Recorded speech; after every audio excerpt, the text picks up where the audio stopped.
प्रिय छात्रों नमस्कार। आइए आज हम पढ़ेंगे निर्देशांक ज्यामिति का प्रश्नावली 3। पिछले क्लास में हमने प्रश्नावली 2 को कंप्लीट किए थे, उसका वीडियो आप नहीं देखे हैं तो डिस्क्रिप्शन बॉक्स में आपको 10th मैथ्स का प्लेलिस्ट मिल जाएगा या वीडियो के अंत में भी आपको प्लेलिस्ट का लिंक मिल जाएगा, उसे क्लिक करके आप उस वीडियो को देख सकते हैं। और यदि आप हमारे चैनल पर नए हैं तो चैनल को सब्सक्राइब जरूर करें, साथ ही साथ बेल आइकन को भी प्रेस कर लीजिए, जिससे हम नए वीडियो अपलोड करेंगे तो उसका नोटिफिकेशन सबसे पहले आपको मिल जाएगा।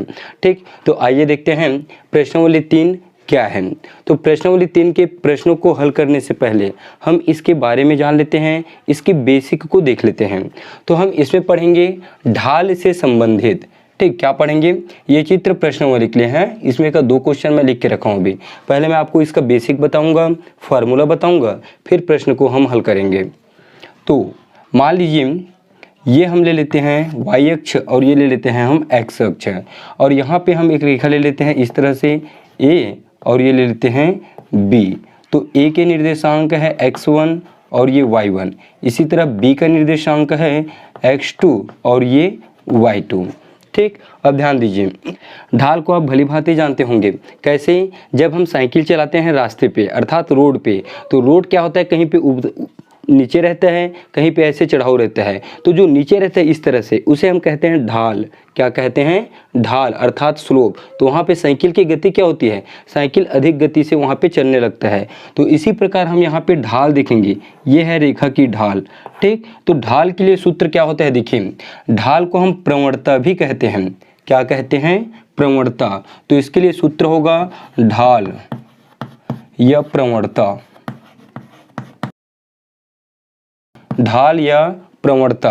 ठीक, y2 माइनस y1। ठीक, इसका पहले लेंगे हम, तो ये होगा y2 माइनस y1 और x के लिए होगा x2 माइनस x1।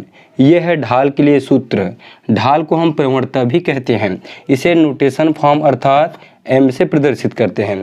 किससे प्रदर्शित करते हैं? m से। और ढाल को हम टेन थीटा से भी दिखाते हैं। टेन थीटा को भी हम क्या कहते हैं? ढाल ही कहते हैं। ठीक, यहाँ पे ढाल बराबर लिख सकते हैं ढाल। ढाल को हम m से प्रदर्शित करते हैं अर्थात इसे हम टेन थीटा भी लिखते हैं। ठीक, टेन थीटा मतलब भी क्या होता है? प्रवणता होता है। इसे इंग्लिश में हम स्लोप कहते हैं। तो ये तो हुआ ढाल का formula, y2 minus y1 x2 minus x1। अब हम देखते हैं सरल रेखा का समीकरण। सरल रेखा का समीकरण। सरल रेखा का समीकरण होता है y equal to m x plus c. क्या होता है? y equal to m x plus c, जहाँ पे हम x और y क्या है? x और y बिंदु है। जैसे कि ये x है, यहाँ पे मान लीजिए हम 2 लेते और y का मान यहाँ पे हम क्या लेते? 1 लेते। तो इसी तरह से यहाँ पे y और x क्या है? बिंदु है। और m को कहते हैं हम ढाल। ठीक, क्या कहते हैं? m को ढाल या प्रवणता। और c को कहते हैं अंतःखंड। c को कहते हैं अंतःखंड। ठीक, तो ये तो हुआ, इन 2 फार्मूला का उपयोग हम इस प्रश्नावली में करेंगे। ठीक, अब थोड़ा सा और देख लीजिए। हमको ऑब्जेक्टिव क्वेश्चन में पूछ देता है कि x अक्ष, ठीक, ये हमारा x अक्ष है, x अक्ष के समांतर किसी रेखा का ढाल क्या होगा? तो सीधा सीधा आप x अक्ष के समांतर एक रेखा लीजिए। ये मैं रेखा ले लिया। यहाँ पे इस रेखा में आपको कहीं पे भी ढाल दिखाई दे रहा है क्या? देखिए, रेखा बिल्कुल समानांतर है x का। तो यहाँ पे रेखा समानांतर है तो कहीं पे भी ढाल नहीं है। तो यहाँ पे ढाल अर्थात m का मान क्या होगा? 0 होगा। क्या होगा? 0 होगा। इसी तरह से ये हमारा y अक्ष है और y अक्ष के समांतर रेखा लेते हैं। ठीक, ये हम y अक्ष के समांतर रेखा ले लिए। तो y अक्ष के समांतर किसी रेखा की प्रवणता या ढाल क्या होगी? देखिए, यहाँ पे देखिए ढाल इतना अधिक है कि कोई भी इंसान इसमें, कोई भी मतलब साइकिल हो या गाड़ी हो या वाहन, इसमें आप नहीं चला सकते। ठीक, तो इसकी ढाल बहुत अधिक है, इसलिए इसकी ढाल होती है अनंत। क्या होती है? अनंत। ठीक, y अक्ष के समांतर किसी रेखा का ढाल होता है अनंत। इसको मैं आपको निकाल के भी दिखा देता हूँ। m मतलब होता है टेन थीटा। क्या होता है? m मतलब होता है टेन थीटा। ठीक, y अक्ष के समांतर कितने अंश का कोण बनाएगा? x के साथ 90 डिग्री। तो थीटा की जगह आप 90 रखिए तो ये होगा टेन 90। क्या होगा? टेन 90। और टेन 90 का मान क्या होता है? अनंत होता है। क्या होता है, tan 90 का मान अनंत होता है। तो y अक्ष के समांतर ये 90 अंश का कोण बनाएगा, ठीक, अर्थात x के साथ, तो वहाँ पे उसकी प्रवणता होती है अनंत। अब मान लीजिए हम x अक्ष के समांतर में आपको 0 बताया हूँ, चलिए x अक्ष के समांतर हम मान रखते हैं, यहाँ पे x अक्ष के समांतर है रेखा, तो x अक्ष के साथ कितने अंश का कोण बनाएगा भाई, इसके साथ समानांतर है तो 0 बनाएगा, तो m बराबर होगा ये tan 0 अंश। tan 0 का मान भी क्या होता है, 0 ही होता है, तो m बराबर होगा ये 0 डिग्री। ठीक, इस तरह से हम प्रवणता को समझते हैं। तो ये जो आपका क्वेश्चन है सेकंड नंबर का, इसका आंसर तो यही होगा। ठीक, देखिए x अक्ष के समांतर रेखा की प्रवणता क्या होगी, तो x अक्ष के समांतर रेखा की प्रवणता 0 होगी। ठीक, तो इसमें से आप जो नोट करना चाहते हैं उसे आप नोट कर लीजिए, फिर इसे हम मिटाएंगे और फिर देखेंगे इसका फर्स्ट क्वेश्चन और सेकंड क्वेश्चन। ठीक, आइए देखते हैं प्रश्नावली 3 का पहला क्वेश्चन। तो पहला क्वेश्चन क्या है, देखिए, दिए गए आलेख में अंतराल की ढाल या प्रवणता ज्ञात कीजिए। मतलब ये हमको आलेख दिया गया है, इसमें कितनी रेखा दी है, देखिए 1 2 3 4 5, ठीक, ये आई जे हैं, इसको मिलाया नहीं हूँ, यहाँ पे मैं बिंदु लिखा हूँ इसलिए। तो हमको 5 रेखा दिया हुआ है और सभी रेखा की प्रवणता आपको ज्ञात करना है।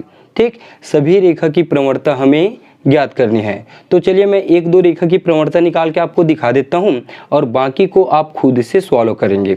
तो एक ले लेते हैं हम, चलिए ई और एफ का ले लेता हूँ मैं। ठीक, ई और एफ के लिए इसको ले लेता हूँ। तो हल नंबर फर्स्ट रेखा को ही ले लेता हूँ मैं यहाँ से। ये ई का मान है 1 और 3 और एफ का मान है 2 और ये 1। ठीक, तो चलिए हम इसको लिख सकते हैं, दिया है ये x1 x2 y1 y2। ठीक, किसी का भी ले सकते हो आप, उसमें कोई दिक्कत नहीं होगा। तो ये होगा x1 इक्वल टू क्या है बताइए, x1 इक्वल टू 1 ले लेते हैं हम और x2 इक्वल टू लेंगे हम 2। ठीक, ये x1 ये x2 ये y1 ये y2, तो y1 इक्वल टू 3 और y2 इक्वल टू 1। प्रवणता अर्थात हम उसे m से प्रदर्शित करते हैं, तो m का सूत्र होता है y2 माइनस y1 बट्टे x2 माइनस x1। मान रख दीजिए और आंसर ला लीजिए। y2 माइनस y1 1 माइनस 3, ठीक, x2 माइनस x1 2 माइनस 1, तो m बराबर मिलेगा हमें -2/1। ठीक, अर्थात m बराबर मिलेगा हमें -2। तो इस रेखा की प्रवणता क्या होगी, -2। ठीक, इस रेखा की प्रवणता यहाँ E और F की -2। एक आध रेखा का और देख लेते हैं। चलिए इसका देखें, जो x अक्ष के समांतर है, ठीक, ये वाला, या फिर इसका देखेंगे क्या, इसका देखिए। तो चलिए ये जो y अक्ष के समांतर है, कौन है y अक्ष के समांतर, I और J। ठीक, तो I J का निकाल रहा हूँ हम, यहाँ निकाल देता हूँ मैं, इतने में आ जाएगा। ये I का मान क्या है, I का मान है 7 और 5। ठीक, और ये J का मान है, देखिए 7 और 1। चलिए इसका मान निकालते हैं हम, तो हमको क्या मिलेगा देखेंगे। सीधा मैं सूत्र में मान रख रहा हूँ, आप इसको x1 मानिए, इसको x2, इसको y1, इसको y2। तो m बराबर हमको क्या मिलेगा, y2 माइनस y1, अर्थात ये y1 और ये y2, तो 1 माइनस 5। ठीक, ये y2 ये y1, तो y2 y1, तो 1 माइनस 5। दूसरा x2 माइनस x1, 7 माइनस 7, 5 में 1 माइनस करिए -4, 7 में 7 माइनस करेंगे तो हमें मिलेगा 0। और किसी भी संख्या के बटे में यदि 0 होता है, किसी भी अंक के बटे में 0 होता है, तो वह होती है अपरिभाषित। क्यों, क्योंकि 0 के पहाड़ा में आपको -4 मिलेगा क्या, देखिए 0 का पहाड़ा आप -4 बार पढ़िए, तो 0 और 4 का गुणा करेंगे तो 0 ही होगा। अर्थात 0 का पहाड़ा पढ़ने पे हमें -4 नहीं मिल रहा है, 0 मिल रहा है। तो 0 के पहाड़ा में -4 नहीं आता है, इसलिए उसका मान होता है अपरिभाषित, अपरिमित या अनंत। ठीक, तो इसकी प्रवणता क्या मिला हमें, अनंत। इसी तरह आप सभी रेखा का निकाल के देखेंगे, तो इन दोनों को आप नोट कर लीजिए। ठीक, इसको आप डिटेल से बना सकते हैं, जैसे यहाँ दिया है करके हम इस तरह से रेखा लिए, x1 x2 y1 y2, formula लगाइए और इस मान को यहाँ पे रख दीजिए। चलिए इसको नोट करिए तो जल्दी से, इसको मिटाऊंगा फिर क्योंकि क्वेश्चन नंबर 2 मुझे यहीं पे सॉल्व करना है। चलिए सेकंड नंबर का देखते हैं, हल नंबर 2। एक्स अक्ष के समांतर रेखा की प्रवणता क्या होगी? ठीक, तो ध्यान दीजिए, प्रवणता का सूत्र हम जानते हैं, एक y2/y1 x2 - x1 होता है और एक होता है tan थीटा। तो x अक्ष के समांतर रेखा की प्रवणता ज्ञात करना है, तो x अक्ष के समांतर, x अक्ष के समांतर, ठीक, x अक्ष के समांतर अर्थात थीटा का मान क्या होगा? 0 डिग्री। x अक्ष के समांतर मतलब ऐसा होगा, तो थीटा इक्वल टू क्या होगा? 0 डिग्री। तो m बराबर होता है tan थीटा। ठीक, इसको भी हम प्रवणता ही कहते हैं। थीटा का वैल्यू यहाँ पे आप 0 रखिए तो ये मिलेगा आपको tan 0 अंश, और tan 0 अंश का वैल्यू होता है 0। ठीक, त्रिकोणमितीय टेबल से आप देख सकते हैं tan 0 अंश का मान होता है 0। तो x अक्ष के समांतर किसी रेखा की प्रवणता होती है 0। तो चलिए इसे फटाफट नोट कर लीजिए, फिर देखेंगे हम इसका अगला क्वेश्चन, तीसरा और चौथा। ठीक, ग्राफ को भी मिटाऊंगा मैं क्योंकि ग्राफ का भी काम अब नहीं है। ठीक, इसके बाद देखते हैं हम तीसरा नंबर का क्वेश्चन। तो तीसरा नंबर का क्वेश्चन देखिए क्या कहते हैं। एक रेखा बिंदु 7-10 से गुजरती है जिसकी ढाल 5/6 है। ठीक, मतलब जो रेखा है वो बिंदु 7 और 10 से होकर गुजरती है। ठीक, जिसकी ढाल क्या है? 5/6। अब इसके अंदर में पहला क्वेश्चन है, इस रेखा पर उस बिंदु के x निर्देशांक हमें ज्ञात करना है जिसका y निर्देशांक दिया हुआ है 15, और यह है सेकंड क्वेश्चन। तो सबसे पहले हम फर्स्ट क्वेश्चन को सॉल्व करते हैं। तो देखिए इसको,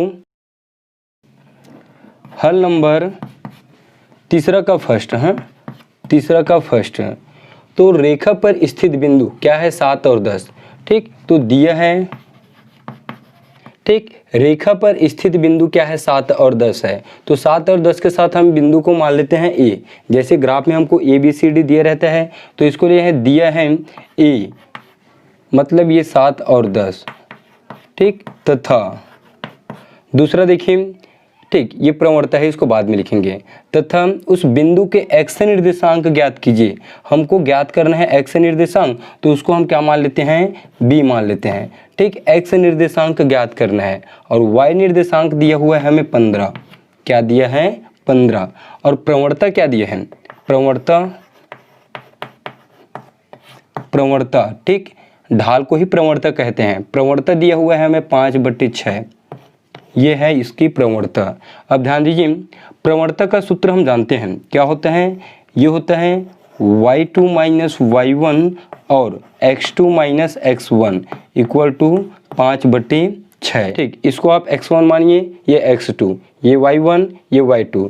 तो y2 - y1 अर्थात y2 - y1 तो होगा 15 - 10। x2 - x1, तो x2 की जगह खुद x है तो ये होगा x - 7 बराबर 5/6। हल करिए इसको, 15 में 10 माइनस करिए तो ये होगा 5। ठीक, नीचे में होगा x - 7 इक्वल टू ये होगा 5/6। ठीक, ऊपर से दोनों तरफ से 5 काट दीजिए तो हमको मिलेगा 1/x - 7, 1/x - 7 और ये होगा 1/6। तिर्यक गुण करिए 6 का इसके साथ, इसका इसके साथ, तो 6 एकम 6, x - 7 का इसके साथ तो ये होगा x - 7, -7 इधर लाइए तो होगा 6 + 7 इक्वल टू x। तो x इक्वल टू होगा 6 7 कितना होता है? 6 6 12 और 1 13। ठीक, तो x क्या होगा? देखिए x निर्देशांक होगा 13, अतः x निर्देशांक पूछा है हमको, अतः x निर्देशांक क्या होगा? 13 होगा। ठीक, 13 होगा। अब चलिए इसका सेकंड नंबर का क्वेश्चन देखते हैं, हल नंबर सेकंड। इसमें क्या करना है हमको?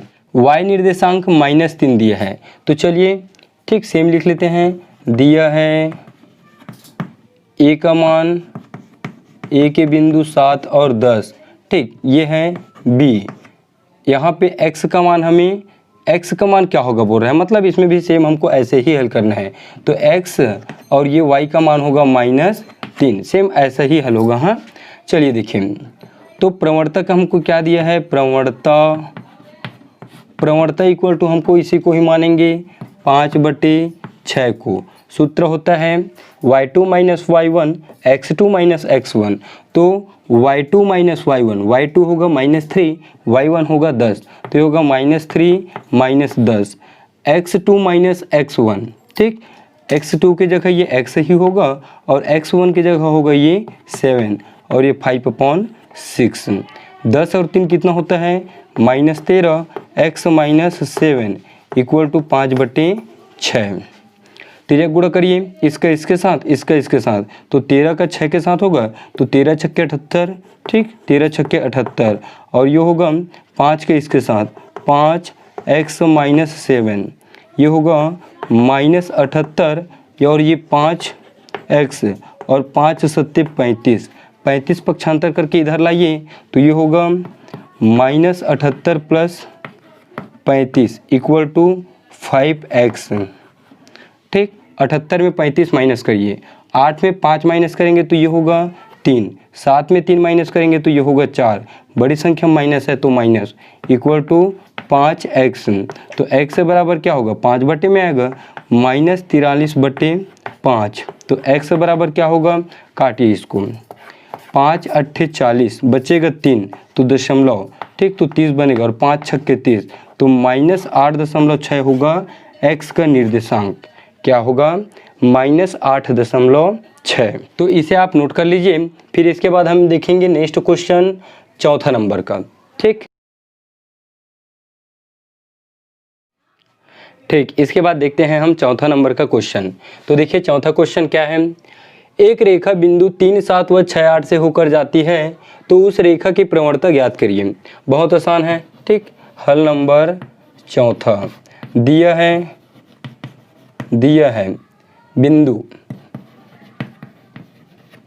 है बिंदु 3, 7 को हम मान लेते हैं ए। ठीक, और तथा करके लिख लीजिए, तथा 6, 8 को मान लेते हैं बी। हमको निकालना है प्रवणता अर्थात m। ये होगा y2 माइनस y1 और ये होगा x2 माइनस x1।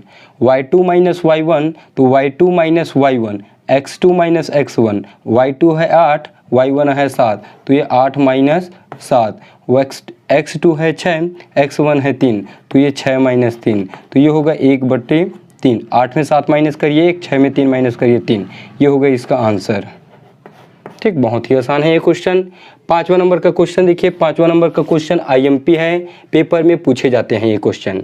ठीक, तो इसे आप ध्यान से देखिएगा। इस प्रश्नावली से एक न एक क्वेश्चन हर वर्ष पूछे जाते हैं, इस बात को आप ध्यान रखेंगे। सरल रेखा 5x + 6y = 7 को y = mx + c के रूप में लिखिए तथा रेखा की ढाल तथा y अक्ष से अंतःखंड ज्ञात करिए। हमें रेखा की ढाल भी ज्ञात करना है, अंतःखंड भी ज्ञात करना है और हमें इस समीकरण को इस रूप में लिखना भी है। ठीक, चलिए देखते हैं। हल नंबर 5 दिया है रेखा का समीकरण, बताइए क्या है जल्दी से रेखा का समीकरण। चलिए बताइए, 5x + 6y। ठीक, 5x + 6y = 7। इसको किस रूप में लिखना है हमें, थोड़ा सा देखिए, y = mx + c के रूप में लिखना है। तो ध्यान दीजिए, यहाँ पे y अकेला है। ठीक, और बाकी सब कैसा भी हो हमको उससे मतलब नहीं है, सिर्फ हमें क्या करना है, y को अकेले करना है। तो यहाँ पे देखिए हम y को कैसे अकेले करते हैं। सबसे पहले 5x को पक्षांतर करके मैं इधर करूँगा तो ये मिलेगा 5x उधर जाएगा तो यहाँ पे बचेगा ये 6y और ये 7। 5x पक्षांतर होकर उधर जाएगा तो ये होगा -5x। ये लाइन आपको समझ आया। प्लस 5x को हम पक्षांतर किए तो ये हुआ -5x। अब y के साथ 6 गुणा में है तो गुणा का पक्षांतर क्या होता है, भाग। क्या होता है, भाग। तो ये होगा 6 क्या होगा, इन दोनों के बट्टे में जाएगा अर्थात 7/6 माइनस ये 5/6 और ये होगा x। ठीक, अब ध्यान दीजिए, y का y मिल गया हमें, mx मतलब x वाले पद को हमें पहले लिखना है। तो चलिए लिख देते हैं इसको भी। ये -5 है, -5/6 और ये x प्लस 7/6 को उधर लिखिए तो ये प्लस 7/6। ठीक, देखिए बन गया अब ये y तो यहाँ पे भी y, ये m का मान यहाँ पे होगा -5/6 तो ये m, ये x और ये धन और ये बन गया हमारा c। मतलब हम इस समीकरण को y = mx + c के रूप में लिख लिए। तो एक आंसर होगा हमारा यही वाला होगा। ठीक, अब हमको चाहिए प्रवणता। ठीक, ढाल ज्ञात करना है तो हम क्या करेंगे, इसको, ठीक, इसी समीकरण से तुलना करेंगे। ठीक, इसे दे देते हैं हम समीकरण 1। अब समीकरण 1 को y = mx + c से तुलना करने पर, समीकरण 1 को y = mx + c से तुलना करने पर, चलिए देखिए तुलना किस तरह से करते हैं भाई। हम तुलना करने पर ध्यान दीजिए, y का y के साथ तुलना होगा तो y और y दोनों एक दूसरे से कट जाएंगे तो यहाँ पे कुछ नहीं बचेगा तो 1 बचेगा, छोड़ दीजिए उसको। बराबर है तो बराबर, यहाँ पे x का x के साथ तुलना होगा तो x के गुणांक में यहाँ पे m है। ठीक, और यहाँ पे x के गुणांक पे -5/6 है तो x के गुणांक में यहाँ पे m है, x के गुणांक में यहाँ पे -5/6 है, अर्थात m का मान होगा -5/6 तथा दूसरा देखिए x तय हो गया, फिर ये प्लस है तो यहाँ पे भी प्लस है, यहाँ पे c है तो यहाँ पे क्या है 7/6, अर्थात c के बराबर में होगा 7/6 और यही तो है प्रवणता। ठीक, क्या है प्रवणता हमारा -5/6 और c को ही क्या कहते हैं हम, c को कहते हैं अंतःखंड, तो अंतःखंड मिला 7/6 तो यही तो है इसका आंसर। बहुत आसान है, बस आप इस समीकरण को y = mx + c के रूप में तोड़िए, उसके बाद इसे आप y = mx + c से तुलना करिए तो यहाँ पे x के गुणांक में m है, यहाँ पे x के गुणांक में -5/6 है तो m का मान होगा -5/6, यहाँ पे c है तो यहाँ पे 7/6 है तो c का मान होगा 7/6। ठीक, तो 5वां क्वेश्चन के साथ हम आज की क्लास को कंप्लीट करते हैं और नेक्स्ट क्लास में देखेंगे इसके आगे के क्वेश्चन को। वीडियो आपको अच्छा लगा है तो लाइक करें, कमेंट करके मुझे ज़रूर बताएं और अपने फ्रेंड लोगों को शेयर भी कर दीजिए। फिर मिलते हैं नेक्स्ट क्लास में।